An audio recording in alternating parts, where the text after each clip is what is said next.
So, of course, I'd like to start by saying thank you, everyone, for joining. My name is Cody Armstrong, and today we're talking about what's new in Onshape. And if you haven't attended one of these webinars in the past, typically every month we do a webinar to focus on the improvements from the past month. And in this case, we had two updates in March that we're going to go through some of the improvements for.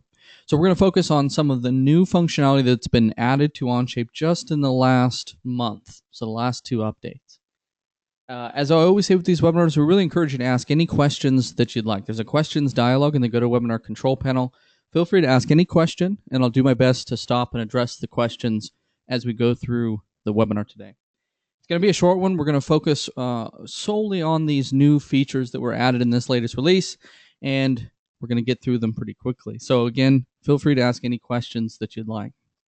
So let's dig in. Now, before we get into the topic of the day, there are always a few things that I'd like to mention about Onshape in general, and one of the first is our mission statement, and that is getting everyone working together with CAD on any device, anywhere. And this includes mobile devices, so if you haven't downloaded the Onshape app, we definitely recommend it. It's a full-blown CAD editing tool. You can create sketches and features and parts and assemblies all from your phone or tablet, and that's Android or iOS. So again, everyone working together with CAD on any device, anywhere. This includes Windows, Mac, Linux, Chromebooks, and any mobile platform, right? Android or iOS. So that's our mission. Now, the next thing I always like to mention is we do consider ourselves professional 3D CAD, and when you think of professional 3D CAD, generally it's parts, assemblies, and drawings, those three separate functions. And of course, we have parts, assemblies, and drawings. We're going to talk about a lot of each piece today. But we have a lot of things in Onshape that really set us apart from most professional 3D CAD systems. The first is our frequent updates, what we're talking about here today. So in a more traditional CAD system, you typically have like a major once-a-year update and then service packs for bug fixes maybe a few times a year. Onshape's philosophy is a bit different, quite a bit different, in fact. Roughly every 3 weeks, we update. So constant new features are being added. That's what we're talking about here today. But it also means we're very quick to respond to any kind of issues. All of that can be addressed rather quickly. So frequent updates, and the neat thing about this is you don't have to do anything. There's no downloads or updates, or you simply log in and new features are there. Now, another thing to point out about Onshape is it comes with built-in version control. So if you've never captured a version, if you've never gone through your history, know that those functions are built into Onshape. It's not something that you have to purchase separately. Like many PDM systems out there, quote unquote, that kind of functionality is built into Onshape's core. It's a core part of how Onshape works, not something that's bolted on separately. So built-in version control. Also, Onshape comes with the ability to import and export common CAD formats. So if you have a library of CAD data in another system, or if you have this library of CAD files, chances are we can import and work with that data. I can go through a long list, but Step, IGES, Parasolid, SolidWorks, Inventor, Creo, CATIA, as I mentioned before, quite a few. DXF, DWG, if you have a library of 2D CAD files, we can import and work with those. And we can also export to many of those formats as well. Now, with Onshape comes entirely new methods of collaboration. So one thing I want to point out is if you haven't shared your document yet, it's definitely one of the biggest benefits of working in a system like Onshape is you can collaborate with others in real time. So you can work on the same model at the same time, watch it live update as each person makes changes. So definitely something that's new to the CAD world and something to check out if you haven't already, entirely new methods of collaboration. The last thing to mention is customization with FeatureScript. So FeatureScript is a programming language that Onshape developed that allows you to build your own custom CAD features. So if you've ever wanted to build a certain function, maybe you do these, certain steps repeatedly. You're always doing this, and it'd be, nice to have a custom feature that did that for you. Or maybe you like this command in Onshape, but you wish it had a certain option. You can develop that with FeatureScript. So think of FeatureScript as a programming language that allows you to write your own CAD features. And it's a really unique thing to Onshape, and it's definitely worth checking out if you have any kind of experience with programming.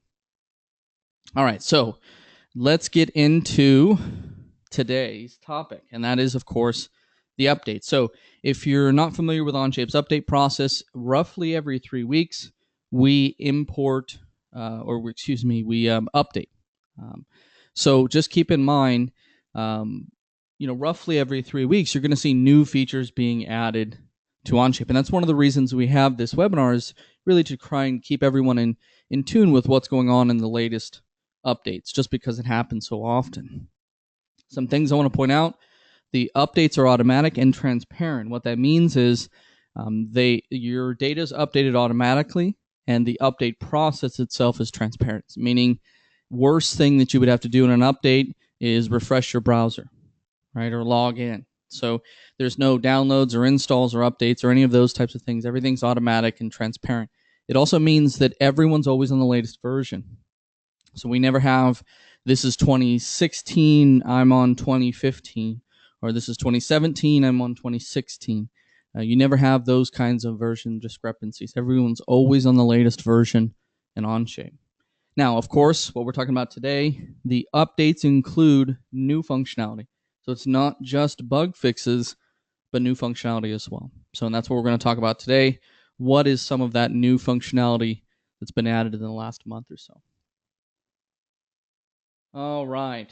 So a few questions. SOLIDWORKS has feature recognition upon import. Will Onshape have this feature in the future? I can't say for certain that it will. If it's an important thing to you, use the feedback tool and let us know. If that's a really critical thing, the feature recognition tool, the ability to import and recognize geometry, let us know. We really do reevaluate every 3 weeks what our priorities are. That's part of our mantra, our workflow. So, we're constantly reevaluating. I'd like to be able to import Geomagic design files. I don't believe that we can import Geomagic natively, but I think you may be able to export to a format that's supported out of Geomagic. Forgive me, I'm not an expert in Geomagic, but Step, IGES, Parasolid, STL. If STL is a supported format, you'll have to forgive me. I'm not sure what Geomagic supports, but I do believe Geomagic is not on the list as a native format that you can import. Are the updates always backwards compatible? There's never a scenario where a user's on a backwards version of Onshape. So this is different than a traditional CAD system. Everyone using Onshape is on the same version. So we don't worry about backwards compatible, so to speak, because everyone using Onshape will always be on the same version, the latest. So there's not a backwards compatibility issue in Onshape just because of the nature of it. There'll never be two users in different versions of Onshape. Is there an MBD feature? No, we do not have a dedicated model-based definition functionality as of yet. That is something that I would say is high on our list of priorities. Again, use the feedback tool if that's a critical thing for you, and let us know.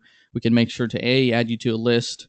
It allows us to prioritize, but B, also for you to be notified if we do add that. All right, so enough about our updates. Again, the key thing, every 3 weeks, you're going to see new functionality being added. You don't have to do anything. They're they're automatic and transparent. So you log in, new features are there. And it also means everyone using Onshape is using the same version. So you never have any backwards compatibility issues. All right, so let's get into the updates that happened in the last month. So since our last webinar on what's new, there have been really 2 updates. One very early in the month, and then one just recently. So 2 updates in March, in the last 4 weeks, on March 3rd and March 27th. What we're going to do today is pick a few improvements to walk through. So I'm not going to go through everything, just going to cherry pick a few of the bigger improvements that I want to kind of show separately, and we'll go through them. Again, feel free to ask any questions. So there's a questions dialog there, and go to Webinar Control Panel. Feel free to ask anything, and I'll do my best to answer it. All right, so I see you have a free $100 in enterprise request. Do you think it will be a hobby count for $5? The deal for free is a no-go for me, and $100 a month for me I cannot do. No, I will say that most of the hobbyist users that we run into really support our free plan, only because they support the open source nature of design. Open source hardware is a big thing in the hobby world. If you don't feel you fit into that category, we still feel Onshape's a great deal at $100 a month. So there are no plans currently to change that today. All right, so as I mentioned before, March 3rd and March 27th, we pushed 2 different updates. And March 3rd, I think the big thing in this update was the ability to insert a bill of materials into your drawing. So as you're designing an Onshape, one of the common questions that we often get asked is, I've created this drawing, I've designed my assembly, how do I insert the bill of materials into a drawing? And it's important to keep in mind, up to this point, you could create a table, but you could not insert a linked bill of materials into a drawing. And if you've used OpenBOM, if you've used the Onshape BOM for Google Sheets app available in the App Store, either one of those would generate a bill of materials, but you couldn't insert it into a drawing. Now you can. So as of March 3rd, you can insert a bill of materials into a drawing. The next thing I wanted to mention, this one's definitely very useful if you collaborate a lot, is @mentions. And what I mean by that is you can mention someone in the comments and tag them essentially with a comment. And they get an email notification. They get a nice email saying this is the comment. Click to jump into the document. And so you can now tag users with a comment inside of a document. Very useful if you're trying to tag a user, hey, is this the right hole size? I can easily tag a comment, @mention someone, and then they get an email. Now, also big with this update is the ability to add custom properties. As an owner of a company, you can now create your own properties. This is specific to companies. You can think of the custom property list as a company-specific list, but any user in Onshape also got a list of new properties that are available, and one big update to how properties are edited. I'll show you an example of this in just a second. Big improvements to Move Face. You now have an up to entity in condition in Move Face. Copy and offset a surface. So this was a commonly asked question, is do you have the ability to grab a surface and copy it or offset it and create a separate independent surface off of a face? And the answer is yes, as of March 3rd. We also added some sweep improvements with this update, and I'll show you an example of this in just a second. One big request since we launched sheet metal is, can you show the bin lines?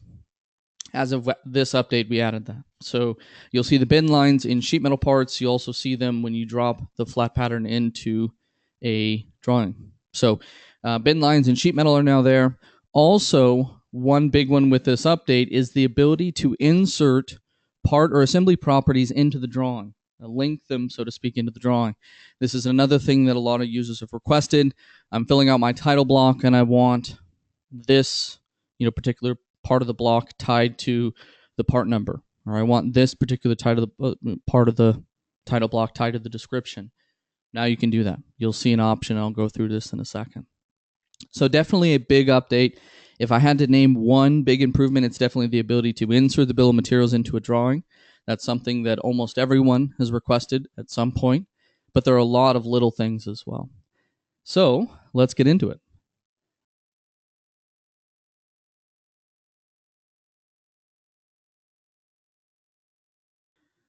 So what I'd like to do is start off by inserting a bill of materials.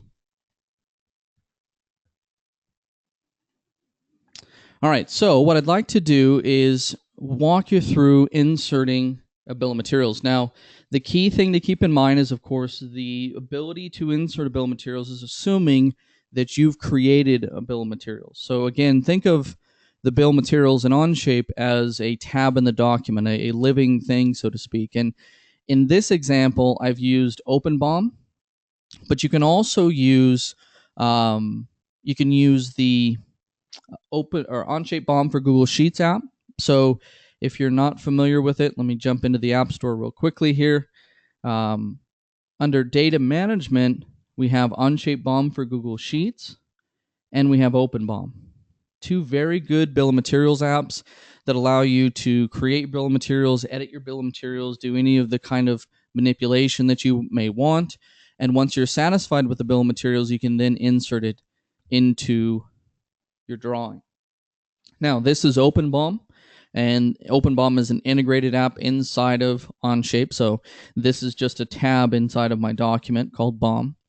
But the important thing to keep in mind is I've created this bill of materials. It has all my part numbers, revisions, any materials that I've specified, all the little metadata that I want to see in my bill of materials.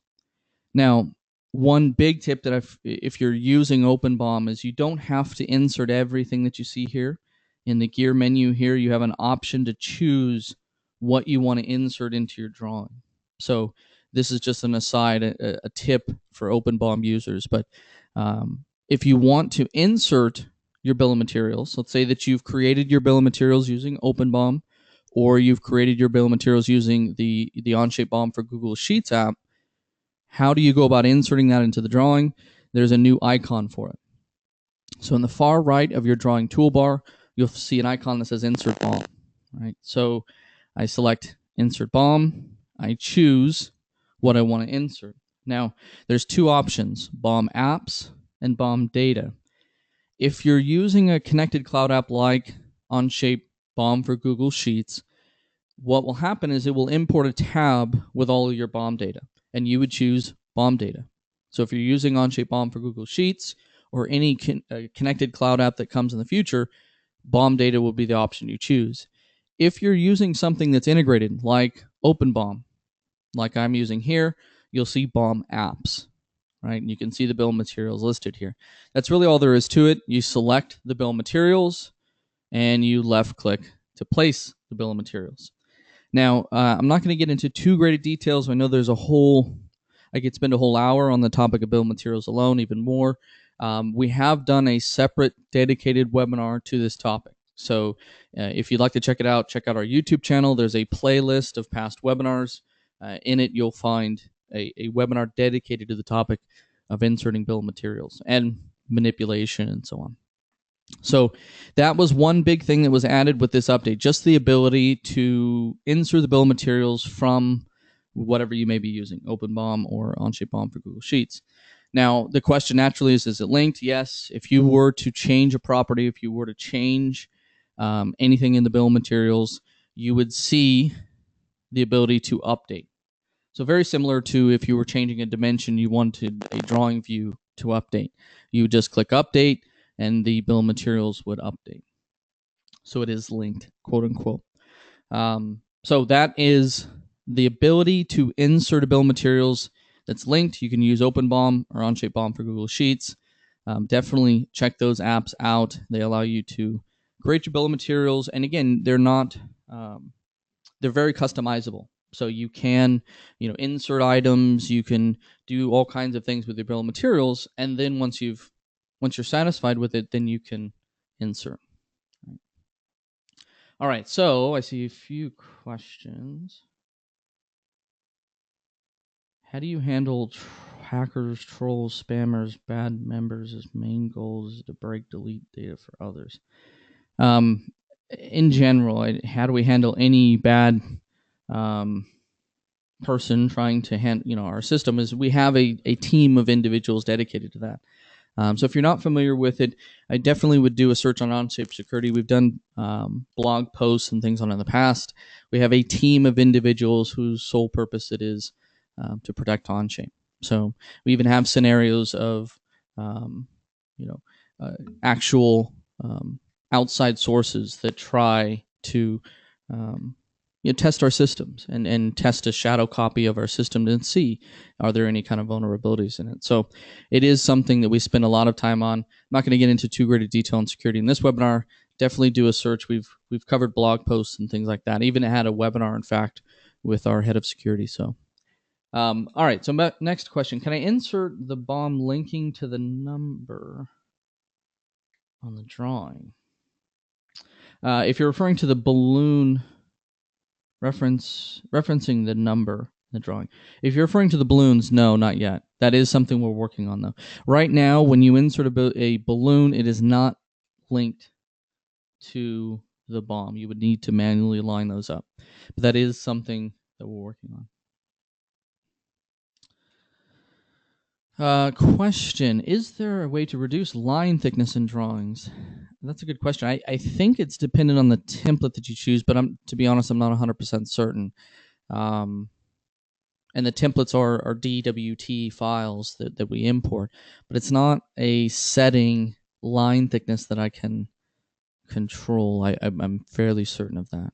And the only thing I'm not 100% certain on is it controlled by the template? That may be the deciding factor. Forgive me, I'm not 100% sure. All right, so let's move on. Now, the thing that I wanted to get into next, this is inserting your bill of materials, as I mentioned before. Very easy to do. There's a new icon in the toolbar to do it. The next thing that I wanted to mention was @mentions, and this is a very useful thing if you're trying to tag someone else with a comment, right? So if I had some scenario where, I wanted to tag a person and say, hey, can you take a look at this thing?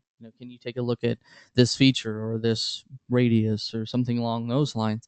Oftentimes I'd want to tag a person with that comment. So that's what we've added the ability to do. Now, there are a few caveats that are worth pointing out with this that I really want to mention. So let's jump into comments here. So I'm going to click comments. Now, real simple, if I start typing @ and then someone's name, I'm going to get a list of people that fit that name, right? So it's really just @ symbol, and then start typing their name. The list that it's getting is the list of people you've shared with in the past. So this is somewhat, prerequisite. You must have shared with them at some point in the past, and then you're going to see them in that list. It's the same list that you get in the share dialog as you start to type in someone's email address. So just keep in mind, this assumes that you've shared with them in the past, the @mentions.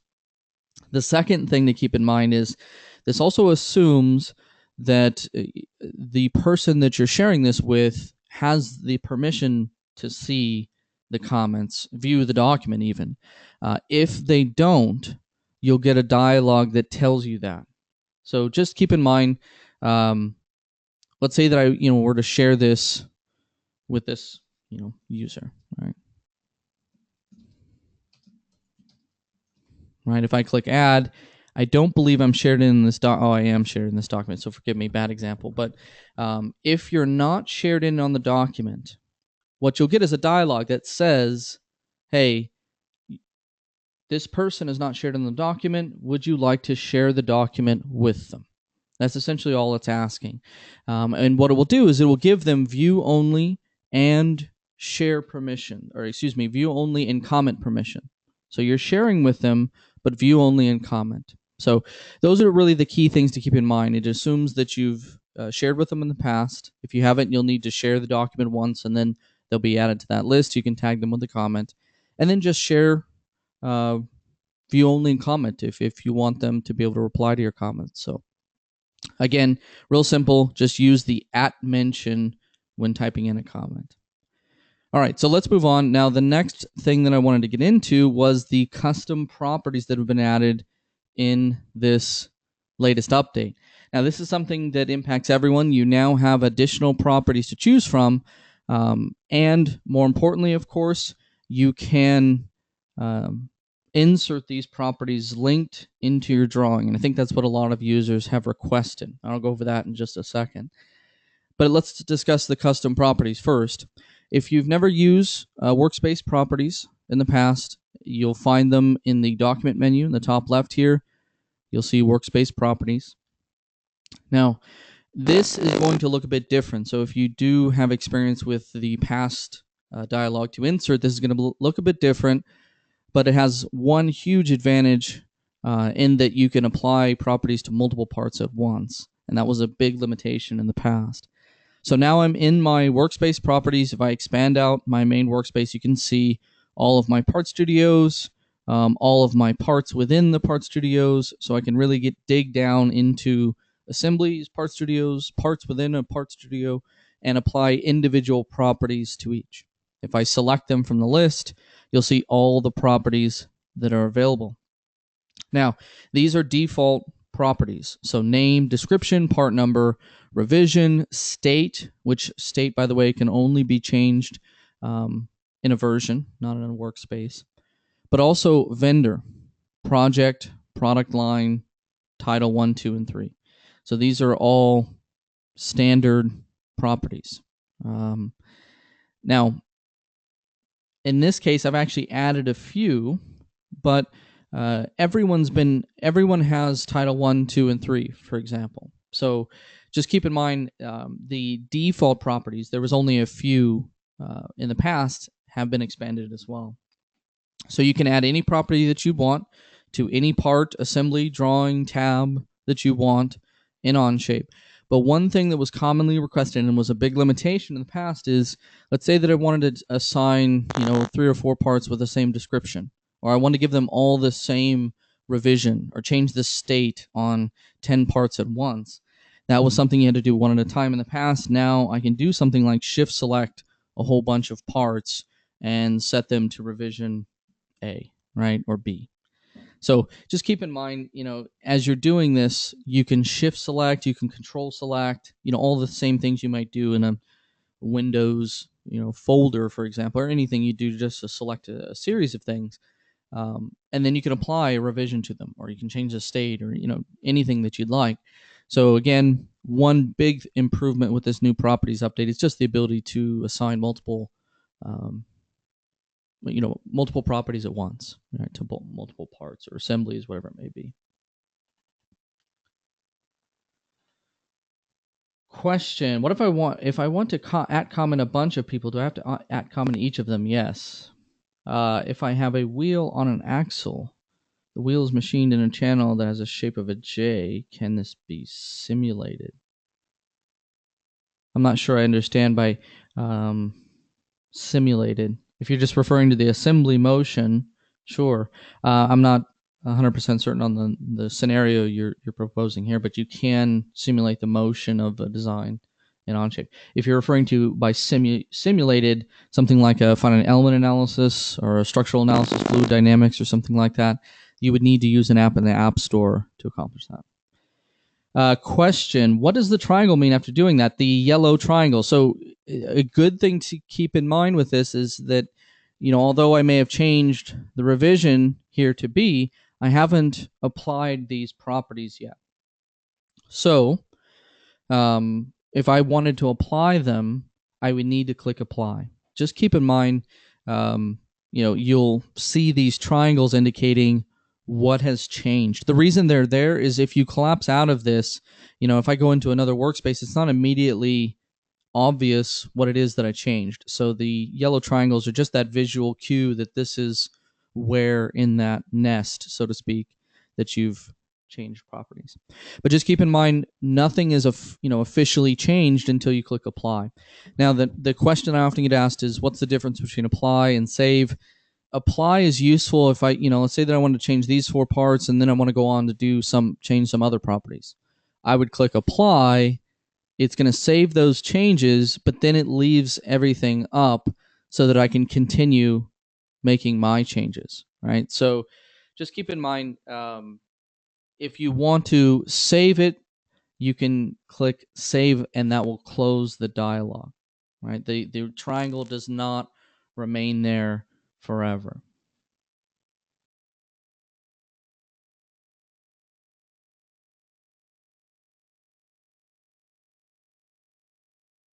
All right, so that is editing properties. Forgive me, it looks like GoToWebinar has frozen here. Bear with me for just a second. There we go. Looks like it's back. Okay, so as I mentioned before, real simple to do. The neat thing about apply is the window stays up so that I can continue editing properties if I wanted to. If I wanted to, edit my properties and then close the dialog, I would click save. If I wanted to discard my changes and not keep them, I would use close, and I would close out the dialog without saving the changes. So that's one big thing. Again, everyone has new properties to choose from in your document by default, and you can do things more efficiently when it comes to assigning properties. So you can assign a state to all the parts in your document at once, or those kinds of scenarios are now possible. In the past, you had to do them one at a time. So that is improvements to the property editor, improvements to more custom properties in general. One thing I wanted to mention, and this is specific to companies. So if you're an Onshape professional user with an established company, even if your company is just yourself, you have this option now to create custom properties. So you can create your own properties. Now, we did a separate webinar on this, so definitely check that out if you're looking for a lot of detail in creating your own properties and all the workflow for doing that. But just going to cover it briefly. If you're a part of a company or if you're an admin or an owner of a company, you can create company-specific properties. And that means any document owned by the company will have these properties. And you can do all kinds of things with, forcing users to insert properties and forcing them to be a certain way, and there's all kinds of customization you can do. So that's a brief mention. Just keep in mind, again, if you're the owner of a company or the admin of a company, you can create your own properties as well that you'll see listed there. All right, so moving on, let's get into move face improvements. Now, this one's a simple one that I wanted to point out only because I think it's really useful, well, in a few scenarios, but very much useful in sheet metal design. In the sheet metal command, move face is a big one only because you're using it to adjust flanges and things like that. And oftentimes you would want to move face up to something, not just a move face, 10 millimeters, right? I want to move up to this point, for example. So now you can do that. And I think, for a lot of users, it's going to apply in sheet metal design when you're making a change to a flange, for example. So here's a good example. Here's my sheet metal flange for a power supply. You can see I've done a move face to get the flange to here. So you can see move face 1. Now you can define, if I do a quick edit, an in type of up to entity.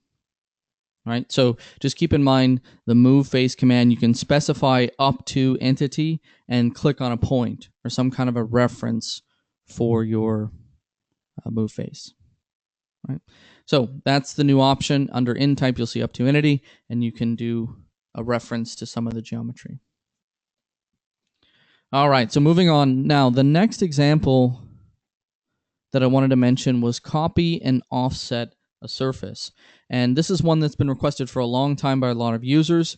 It allows you to essentially grab a face or multiple faces and offset them, or just simply copy them in place.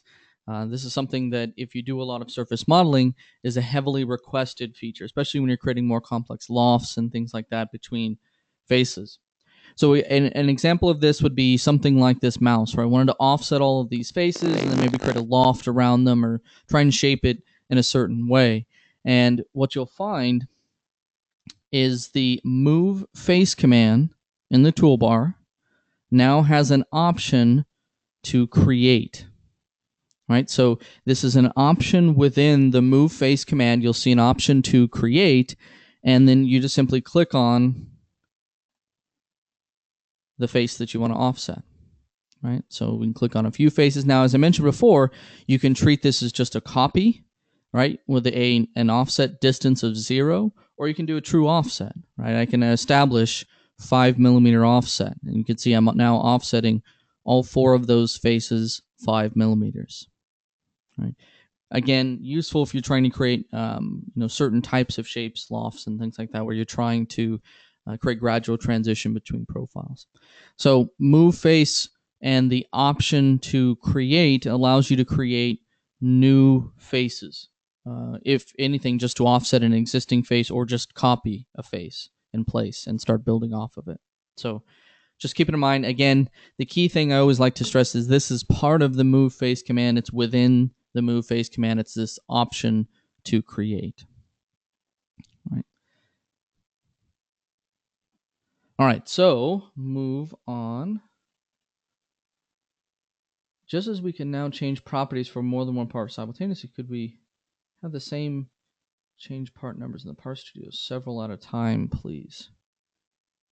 You can change the name. Hold on one second. question again, just as we can now change properties for more than one part simultaneously, can we have this same for changing part names in the Part Studio several at a time, please? Forgive me for going off on a tangent for just a second. Oh, bad example. I need a part with multiple. Give me a second. I could be wrong about this. Yeah, name is there, right? So I might break. Let's see. Yeah, name is a property in the properties. Yeah, so you can shift select and change the name, the part's name, just as you could change the revision or the description or anything else. So yeah, the name of the part you can change by shift selecting or control selecting, right?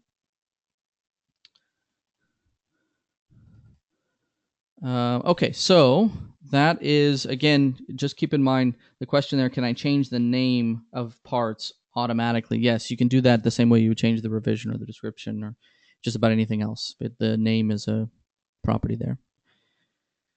All right, so let's move on. The next question, can I scale an offset face?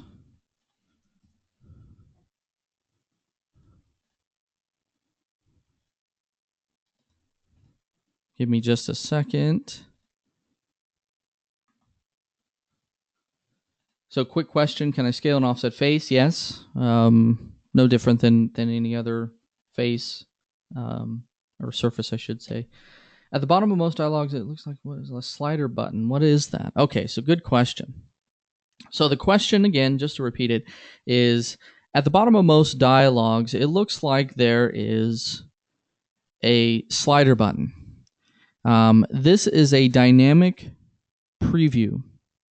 So if I grab this and slide to the left, I get no preview of the end result of this dialog, the move face command in this example. If I drag it all the way to the right, I get a fully opaque view. So this is as if I had just accepted it, right? So if you ever want to see your feature, by default, I think you're somewhere around like 70 or 80%. So it's somewhat transparent by default for nearly every feature, but you can grab this and drag it all the way to the right, and it will give you the full opaque view of the feature.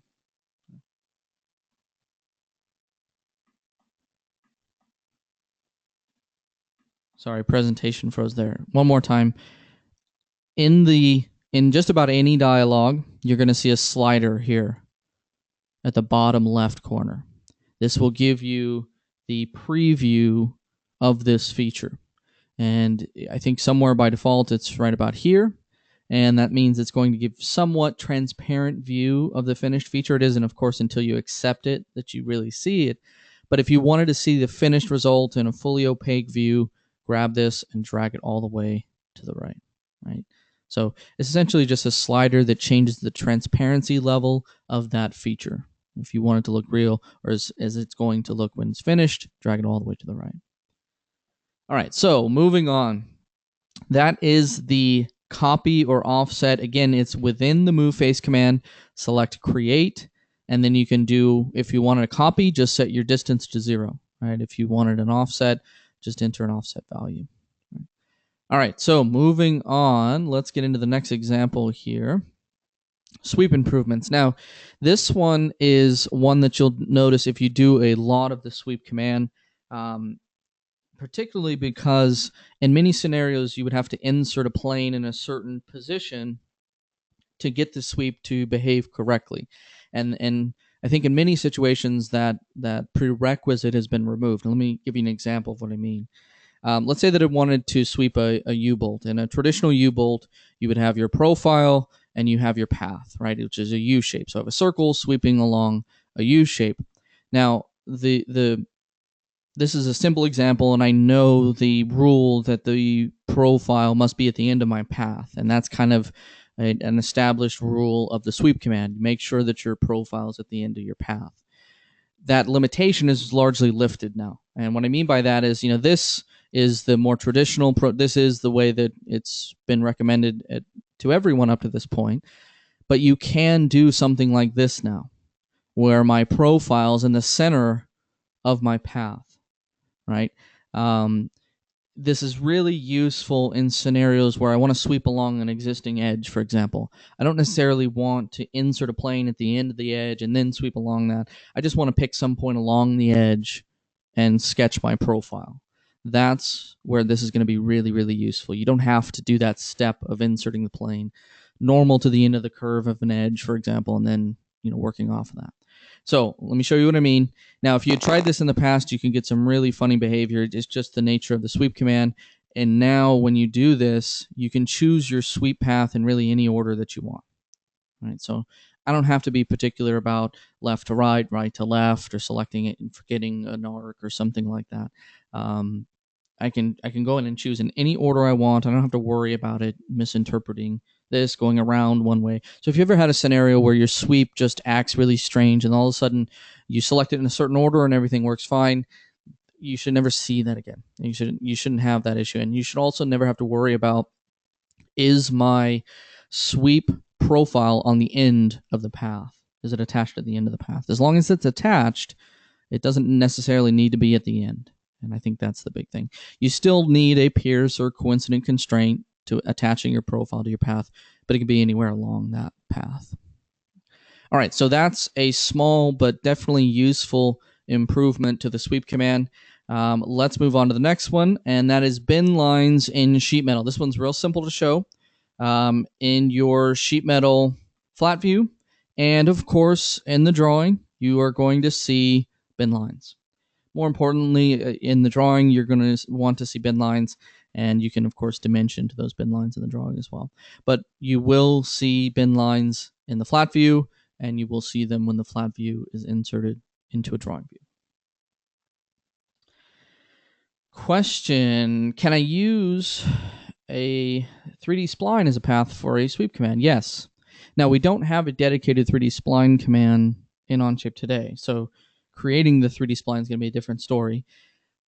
There is a script feature that allows you to create a 3D spline through points. That could be worth pursuing if you're trying to do this. You could also use the combination of two surface extrudes, for example. Using a split, you could generate a 3D curve. So there's ways to generate a 3D spline, but just keep in mind there's no dedicated 3D spline command in Onshape. All right, so moving on. That is a bin line improvements, a real simple one to show, I know. But again, you'll see them in the flat view. You'll see them when you insert the flat pattern into your drawing. All right, moving on. The next thing, insert part and assembly properties into a drawing. This one is especially important because of the property improvements that I've just mentioned. So I mentioned earlier the property editor has been improved. There's more properties available, and there's even the ability to create your own properties. But the next natural question then is, well, then how do I take those properties and insert them into a drawing? And that's where this new functionality comes in. So anytime that you're inserting, let's insert a note. So I'm inserting a note into my title block. What you're going to see is a new dropdown. Insert sheet reference property. Right, and if I choose this list, I'm going to see the list of available properties that I can insert. Let's just choose name. Right. So there's my property. Again, this is linked, so if I change that value, it will update, and I can do all the same, center and middle justification that I want. But more importantly, that's a linked property. Now, just keep in mind, this ability to insert properties. You can insert properties from the sheet reference or from the drawing. That's up to you. Now, the question often gets asked is, well, what's the sheet reference? What if I have many different parts on this drawing, and how do I define that? And if you go into the sheet properties, so just right-click the drawing, go to sheet properties, you're going to see its reference. This is especially important if you have multiple parts or multiple subassemblies or something like that on your drawing sheet.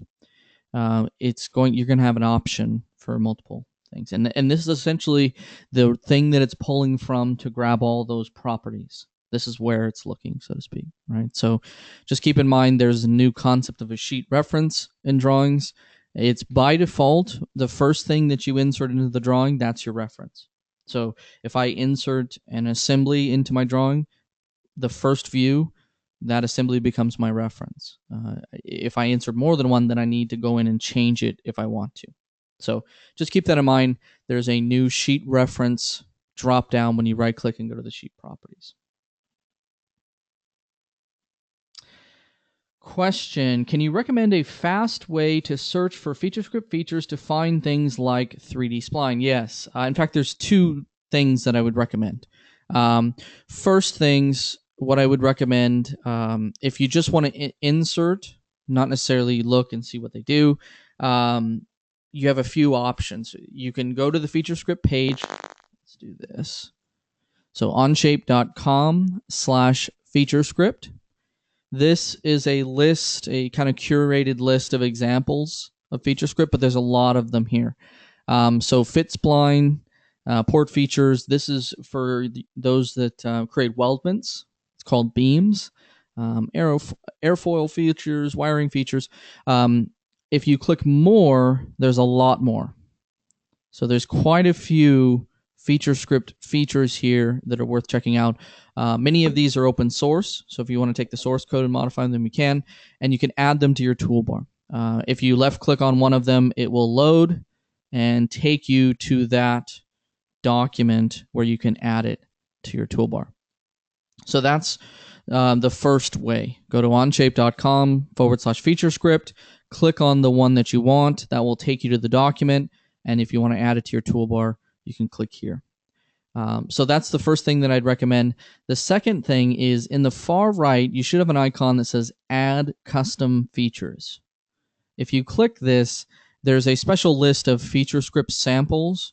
If you click that, there's a lot of these same things, the same list that I was showing you here. Not necessarily all of them, but these are created by Onshape. I think in all of these scenarios, these are all created by Onshape employees as examples. So, question: will Onshape have a native tool for creating editing drawing templates? Yes. We are working on a way to create a more clean way to create drawing templates. Right now, as you mentioned, you have to use something else to edit a DWT file. And there is a way to, of course, take a blank drawing today and add things to it and then export that as a DWT. But for the most part, users today are still using a separate CAD application to edit their DWT. That is something that we're working on, something that's high on our list of priorities. All right, so I mentioned custom features. If you're anyway interested in 3D splines or port features or weldments or any of those types of things, definitely check out that FeatureScript page on onshape.com/FeatureScript. Lots of very cool custom features anyone can use. There's no charge for these, and definitely worth checking out. All right, so moving on, we are running out of time. So inserting part and assembly properties into drawings. That is my last one for March 3rd. The next one, March 27th. There are quite a few things that came with this update. I won't have time to mention all of them, so I'm going to go through them quickly here. The biggest, I would say by far the biggest in this update, is the ability to do what we call an advanced search. So in the past, when you did a search in Onshape, it searched for the document name. Now you can search for the document name. You can search for any tab within the document. You can search by metadata. So I can search by parts named valve at revision C. So you can do all kinds of very cool searches of your Onshape documents. I'm going to show you an example of this in a second. Improvements to compare. There's a new icon for compare. Easier to use. Flat patterns and assemblies and drawings. So now any document that has a flat pattern, you can insert that flat pattern into any drawing. You don't have to right-click the flat pattern from the sheet metal flat view. So it's just an easier way to get to your flat views from your document. You'll see a new filter option.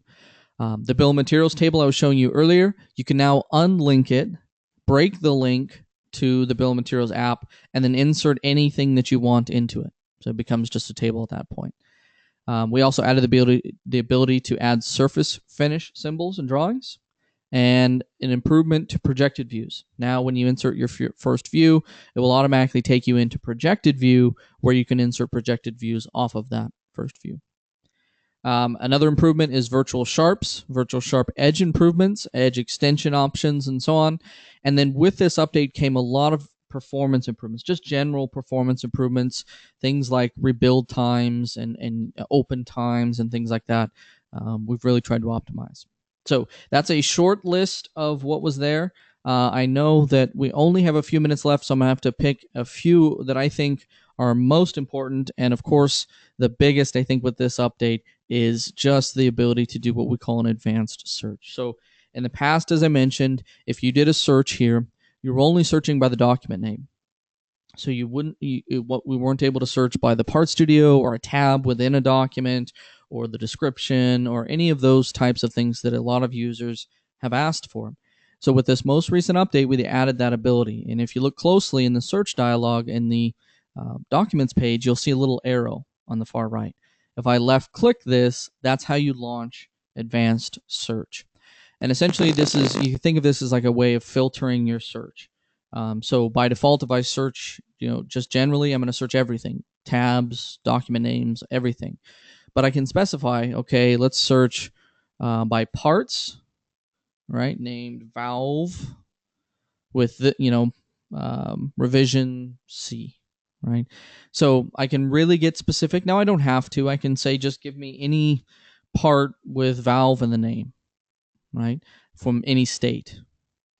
But I can get very specific. I can say, show me any part with valve in the name that has a part number that has B-08 in it, 98, and is released, right? So this all very much ties into the custom properties that I was talking about earlier, and the ability now to not only search by them, but dig in and search by combinations of these things, right? So very cool stuff, and it's something that many users have requested. You can now really drill down and search into your document, not just search by the document name, but things within it. And it's not just parts, but I can say, show me all assemblies that are pending, that are in the pending state, with no other categories. Maybe I'm a manager and I just want to see all the designs that are pending. So you can search by document, all part studio, part studio name drawings as well. So very cool stuff. One thing to keep in mind, if you do search by this, I do have some pending designs. If you want to clear it, there's an X here. I can clear that search if I wanted to start over, so to speak. So that is advanced search. You can also reset here, by the way, but something that a lot of users requested, something that we're very excited about, just because of that ability to really dig into your documents, makes adding all of those properties all the more worthwhile. Does this new search functionality work with both your docs and public docs? Yes. So the search functionality works with your documents, public documents. It'll search everything. So definitely very cool stuff. You can search the public documents for public libraries of pumps, for example, and insert from a public document. So very cool stuff. Again, this arrow you'll see on the far right here, you can hit that drop down and search by just about anything. So, and this is an area that we're always working on and improving too. So you're going to see new functionality in terms of search as well. This is just kind of our first big change to search in a while. All right, so moving on. As I mentioned before, advanced search was the big thing. Compare improvements. The big thing with the compare command is that you can now select the compare command and then choose the two things you want to compare. For time's sake, I'm going to move on to the next one. But just keep in mind there is an improvement out there for compare if you haven't used it as well. I already mentioned this, but in sheet metal parts, you now have a new option when inserting to choose a flat. Very simple. There's just in the insert command, and this is also, by the way, for the assembly. In the insert command, when I click insert, there's a new icon here for flat patterns. right? So this allows you to grab any flat patterns from within any Part Studio in that document or other documents if you choose to. But a new icon in the insert dialog, and this is for both drawings and assemblies. You can insert flat pattern instances into your assembly if you wanted to. Right here, new option. All right, so moving on, the next thing that I want to mention is BOM table unlinking. And this was a commonly asked question when we first launched this. Remember, we launched the ability to insert BOMs at the beginning of March. And the common question that we got as soon as we launched it is, is there a way to break the link, right? Because right now, when you insert a bill of materials, it's a single thing. I can't edit this cell independently of everything else. What we added was the ability to unlink the bill of materials, which turns this into just any table in which you can edit a cell, right? So if I click unlink, which you can right-click the bill of materials to get to, you'll see BOM properties. If it's unlinked, then it's just like editing anything else, right? So again, right-click the bill of materials, choose BOM properties, and here's the option to unlink. All right, so that was a small one. That was one that was requested as soon as we launched the bill of materials functionality, and we added it in this last update, so just last week now. All right, so that is unlinking the bill of materials. That was added on March 27th. The next thing I want to mention is just an option to insert surface finish symbols. So you'll find a new, let's jump back to my drawing here. You'll find a new option to insert surface finish symbols into your drawing, right? So you'll see right here a new option for surface finish symbol.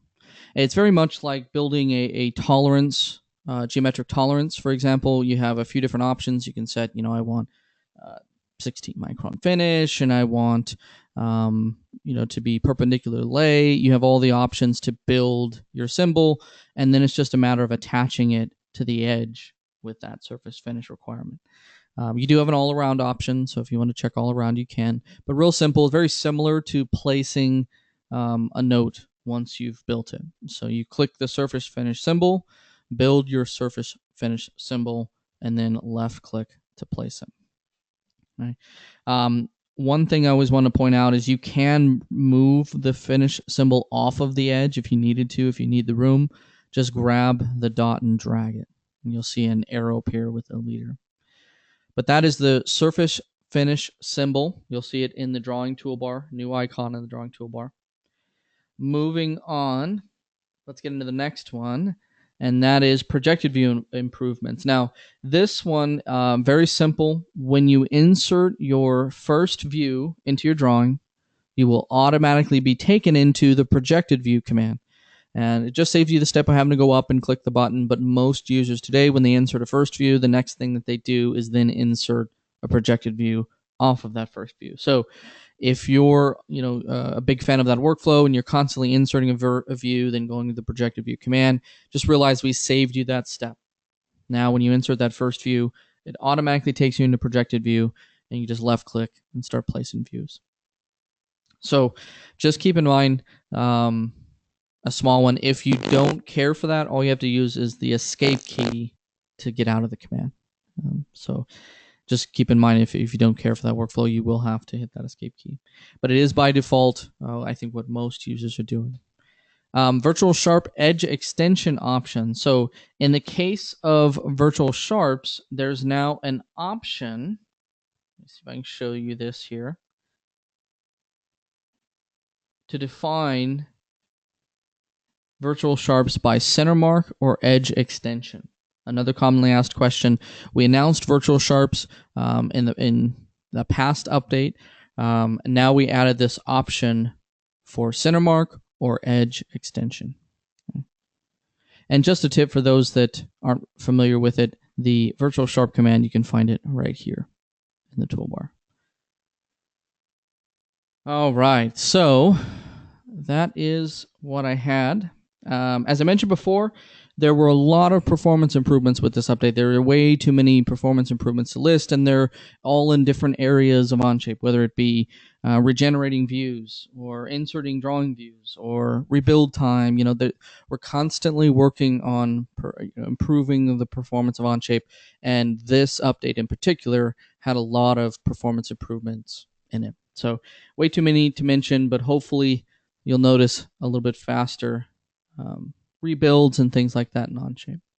All right, so we are out of time. I know that there are a few questions, so bear with me. Stick around for a few minutes. I will make sure to get to all of them. I wanted to say thank you, everyone, and have a good day.